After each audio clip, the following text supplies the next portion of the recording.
to London, Madrid and New York. Three that experiences of paranoia in recent years, and the Bourne franchise is about anything. It is about fear and paranoia, and under the surface it makes those cities very good backdrops for a contemporary thriller. Character, I think, because he combines a sort of realpolitik with a civic understanding and almost compassion for Bourne. Sentimental character, though she's always the smartest person in the room. Child of George Nolfi, who principal writer on Bourne Ultimatum. George, who came up with this idea of demonstrating Landy's expertise, that she would come into the hub, Vosen's world, where we had already seen Vosen with all his array of technological expertise at his fingertips, and she would literally turn it on its head. Very, very clever scene, because it sells so many characters all at once. Landy, the fencing match with Vosen,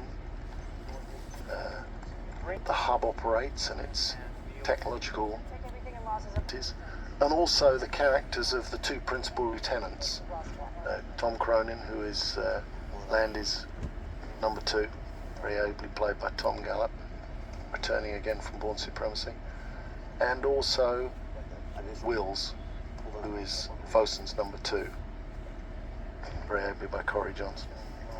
The scene drives us towards the source, the writing, and it's an incredibly deal is all about telling what you know and then moving it up to the next level, continually turning the screw piece.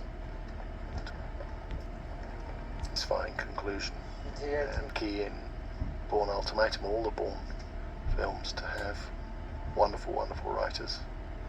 Roy obviously has been there from the beginning, but also on this film, Scott Burns and George. And now in the middle of the film, where Bourne finds the photograph, there's the character of Hirsch, played by Annie. He remembers his maker, the made him. They're driving forward on that theme of Bourne discovering the secret of his identity, how he was made. It's all built on Bourne's ability to improvise using everyday objects. It's been a feature of the Bourne films since Bourne Identity, when he picked up the ballpoint pen. Well, he obviously was the famous toaster. Action sequence which turns on everyday objects. But this, of course, is, you have choices. Do you stay with Bourne and watch it unfold from Bourne's point of view, or do you, as in this case, it's the hunters, and let Bourne drop out of the story? And that's what we chose to do. And in action sequences, you're trying to decide which point of view. Is it better to go for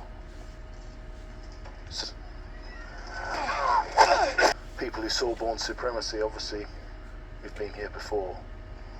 I was very much liked the character of Nikki and felt that she had offered tremendous opportunities for the Bourne franchise. Ever since Julia Starr brought the character in Identity, she was not then, I think, rather undeveloped, and much more into her own in Supremacy, with those wonderful scenes. I always wanted in Bourne Ultimatum to explore the Bourne-Nikki relationship in more detail. Nikki, I need to do it. It was critical to get the relationship beyond the point at which Bourne was holding a gun to her. Nikki, this is Noah. It's all about. I just walked in. It's an absolute testimony to the actors that they flow together so effortlessly, because of course all these scenes are shot in different times, in different places, in different fragments, often with photography in there too, and yet always the central believability or the conceit of the scene that they're all listening to each other is entirely intact when you're shooting them. But this is the real challenge in these films, to maintain concentration and conviction when fragments of story are coming to you. My car's outside. Very difficult situations. Somewhere you have to play that little piece, even though you may not know where it fits into the whole, with complete conviction. In that sequence, all these, Matt, Julia, David and Joan, all locked in together with different agendas in that phone call. And again, it, like in sequence, it drives towards a payoff. And a payoff. Because there's always in a Bourne film, you need just a small element of wit at the back of it all. They're never meant to be funny.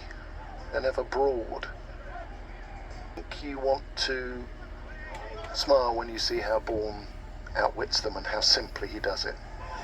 Bet for the next confrontation between Landy. He make their getaway on reels. Scene in the film. We actually shot it 2 or 3 times in 2 or 3 different ways. A daylight scene, a night scene. What's Operation Black? Trying to nail the same idea. Vosen being forced by Landy to answer some questions, because the audience at this point needs to know certain things. Going on the quest. We can't give so much away that the story is redundant.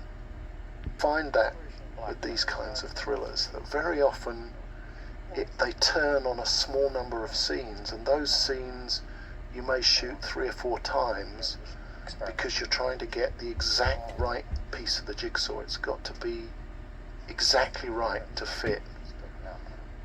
You can shoot it one way and tonally it'll be wrong, or it'll give away too much information, or maybe not enough, and you're trying all the time to calibrate that absolutely perfectly for the unfolding story.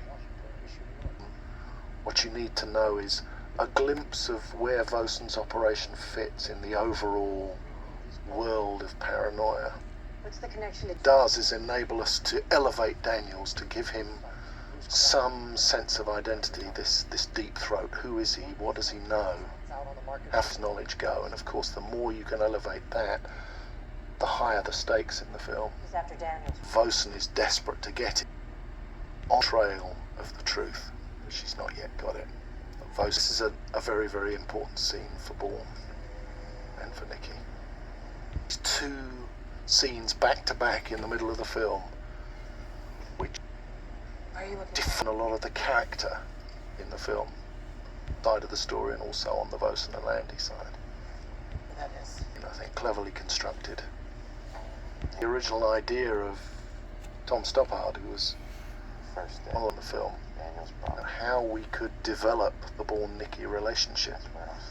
The idea that you could create a scene where Bourne would realise he was saying that they had a past together, and that past would be ambiguous but meaningful. Out of idea, it went through various versions. George Nolfi's version of that scene, because it's got to develop the idea of Hirsch and Bourne's past and what Bourne's agenda is in pursuing this quest, but it's also got to develop them and Nicky's past. Ultimately, it's a scene about Bourne's memory and what he can't know. That ambiguous past is left hanging there, yet unexplored, and there's a of them forward together. It's Tangier goes. And great action thrillers, I think, are all about setup. You've got to take the time to sequence up. Tangier here. Sitting in a theatre with an audience, you know, the audience knows ready for the to rise. You can have a lot of enjoyment in holding that back, as we're doing here. See the audience that it is going to come soon. Make you wait a little bit while we set it up. And then hold it, set the scene, all establish a sense of place. Characters on a mission to find the manuals who Bourne believes the secret of his identity. Slowly choreograph the forces rained against them. New operative Dash who arrives in Tangier, play obviously by Vosen.